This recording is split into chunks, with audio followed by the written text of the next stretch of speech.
Buenos días y bienvenidos a mundodesconocido.es. La gran pregunta: ¿podemos ver el futuro? ¿Tenemos la capacidad de precognición? ¿Mirar hacia adelante en el tiempo y percibir lo que va a ocurrir? Ha habido muchos estudios. Desde el año 1947 hasta la actualidad ha habido un montón, ejecutados por universidades, fondos privados y en distintos países del mundo. Todos ellos han dado resultado positivo. Podemos ver el futuro. Lamentablemente, sus resultados no han sido lo suficientemente significativos como para poder asegurar que así es. Y sin embargo, las estadísticas no engañan. Podemos ver el futuro. Recientemente se ha hecho una serie de estudios con los cuales se demostraba que nuestro sistema nervioso se preparaba ante ciertos estímulos décimas de segundo antes de que estos se produjesen. Momentos antes de que se generase un estímulo, como un susto, el frío o ciertos estímulos, antes de que estos se produjesen, nuestro sistema nervioso ya se preparaba. No me voy a centrar en esos estudios. Voy a hablar del doctor Daryl Bem. El doctor Daryl Bem, en el año 2011, concretamente es profesor de la Universidad de Cornell, recibió un pequeño presupuesto, con el cual reclutó a 100 personas, 50 hombres y 50 mujeres, para llevar a cabo dicho experimento. A cada uno de ellos, y si os sirve de curiosidad, le entregó $5 por someterse, $5 por someterse a esta prueba. La prueba era la siguiente: le sentó delante de un monitor de un ordenador, ¿no? Vamos a dibujarlo aquí, un monitor de un ordenador, y en ese monitor de ordenador, bueno, pues había dos cortinas, una al lado izquierdo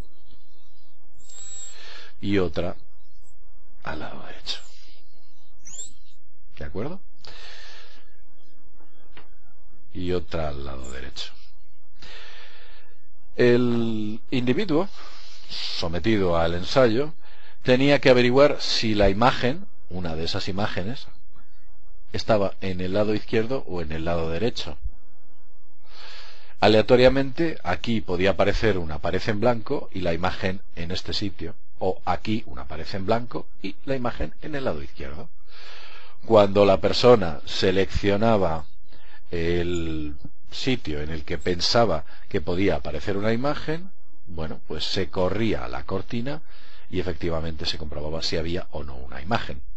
Esto lo generaba aleatoriamente un ordenador. En realidad, a estas 100 personas se les sometió a 36 ensayos. Tuvieron que ver 36 veces esta pantalla, en 36 ensayos. Los ensayos fueron variados. Por ejemplo, a 40 personas se les sometieron a 3 tipos de fotografías distintas. En unas de ellas había fotografías neutras, en otra había fotografías negativas y en otra había fotografías eróticas explícitas. Gente haciendo el amor, etc. Descubrió que... Bueno, voy a continuar explicándoos qué ocurrió con los 60 participantes restantes.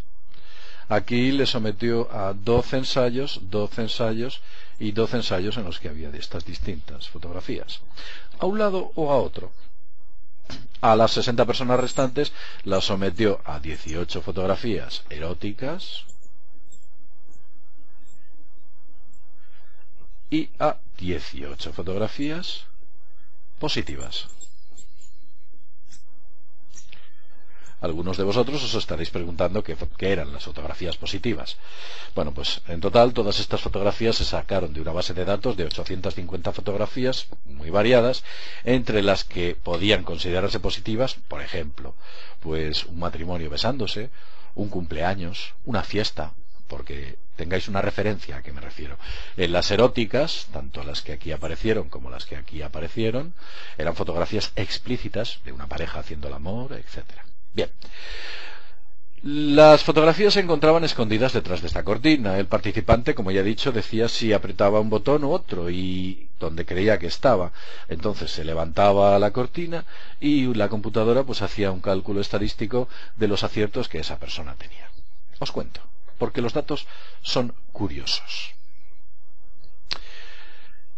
Las fotografías neutras y las fotografías negativas, así como las positivas, recibieron unos aciertos que pudiésemos considerar o podíamos considerar estadísticamente correctos. Concretamente, oscilaron entre el 49,9 y el 51,6 aproximadamente, más o menos.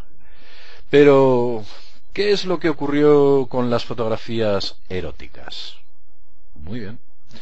Pues al parecer, las fotografías o con las fotografías eróticas se obtenía unos resultados imprevistos. Se alcanzaban cifras de hasta el 56, no, de hasta el 58% de aciertos. 58% de aciertos de estas. Imaginad.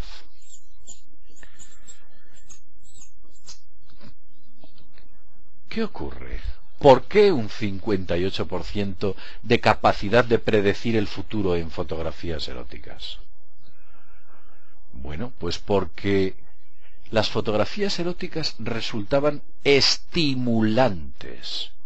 Y aquello que nos resulta estimulante o de interés, centramos más esa percepción de precognición. Es más aguda. Es más, el doctor Daryl descubrió algo interesante adicionalmente sobre este dato. Descubrió lo siguiente. Antes de llamar y someter a todos los participantes al evento, a estas pruebas, les dijo lo siguiente. Les puso un cuestionario en el cual deberían responder a una pregunta muy sencilla que estaba dividida en 5 posibilidades. Esta, si eran personas que se aburrían fácilmente, o personas que, por ejemplo, les gustaba ver una película muchas veces. ¿Qué quiere decir esto? ¿Por qué hacía esta pregunta?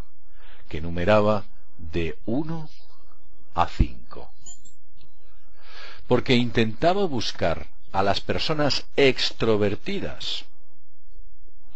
Si eres extrovertido, le daba 1 punto, y si no eras extrovertido, te daba 5 puntos, dependiendo de la valoración que tú hubieses puesto. Y descubrió que aquellas personas que eran extrovertidas, veréis el dato inverso, extrovertidas, tenían hasta una capacidad del 71%. Impresionante. Con lo cual se llega a una clara conclusión. Mirad. Si tú eres una persona extrovertida y aquello que estás haciendo te motiva, tus capacidades de precognición y de ver el futuro son notablemente mayores que si eres una persona introvertida y aquello que estás haciendo no te motiva. La motivación. Importante. Sí que es cierto que hay estudios ulteriores que demuestran que efectivamente aquellos que son extrovertidos tienen más capacidad de percepción extrasensorial en general.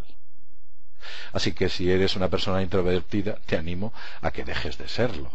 Te ayudará a ser extrovertido y relacionarte con tu entorno, ser dinámico e intentar buscar fuentes nuevas en todos los aspectos de tu vida. Porque eso mejorará, entre otras cosas, tus capacidades de percepción extrasensorial. Al hilo de todo esto, vamos a colocar una estadística en la página web de mundodesconocido.es en la cual, dentro del post donde se sitúe este vídeo, vamos a pediros que votéis. Vamos a pediros que votéis. A ver qué capacidades de precognición tenéis. ¿Sí? La pregunta es la siguiente. ¿Cuándo crees que habrá fumata blanca en el Vaticano? ¿Sabéis lo que es fumata blanca? Fumata blanca es cuando ya se ha elegido, o el día que se ha elegido al Papa.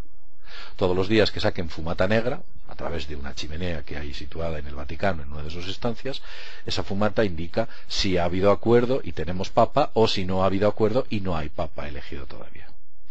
Entonces vamos a hacer lo siguiente. Os vamos a preguntar en una encuesta en la que vais a ver vosotros mismos las estadísticas de las respuestas, el día en el que creéis vosotros, algo os dice dentro de vosotros que va a haber fumata blanca. Entonces vamos a haceros la pregunta a la que podéis responder, bueno, pues tal y como indiquemos en el post de mundodesconocido.es. Si se tardará 1 día, 2 días, 3 días, 4 días o más de 5 días. ¿De acuerdo? Sí que es cierto que en el momento que pase el día de hoy, esta respuesta ya no será vinculante porque estadísticamente el primer día dejará de recibir votos.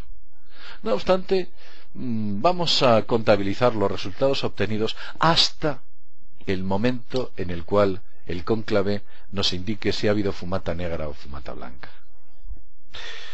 Bien, y con este pequeño experimento descubriremos si tenemos capacidad de percepción. Sin más, desde mundodesconocido.es nos vemos en el próximo videoprograma. Hasta pronto.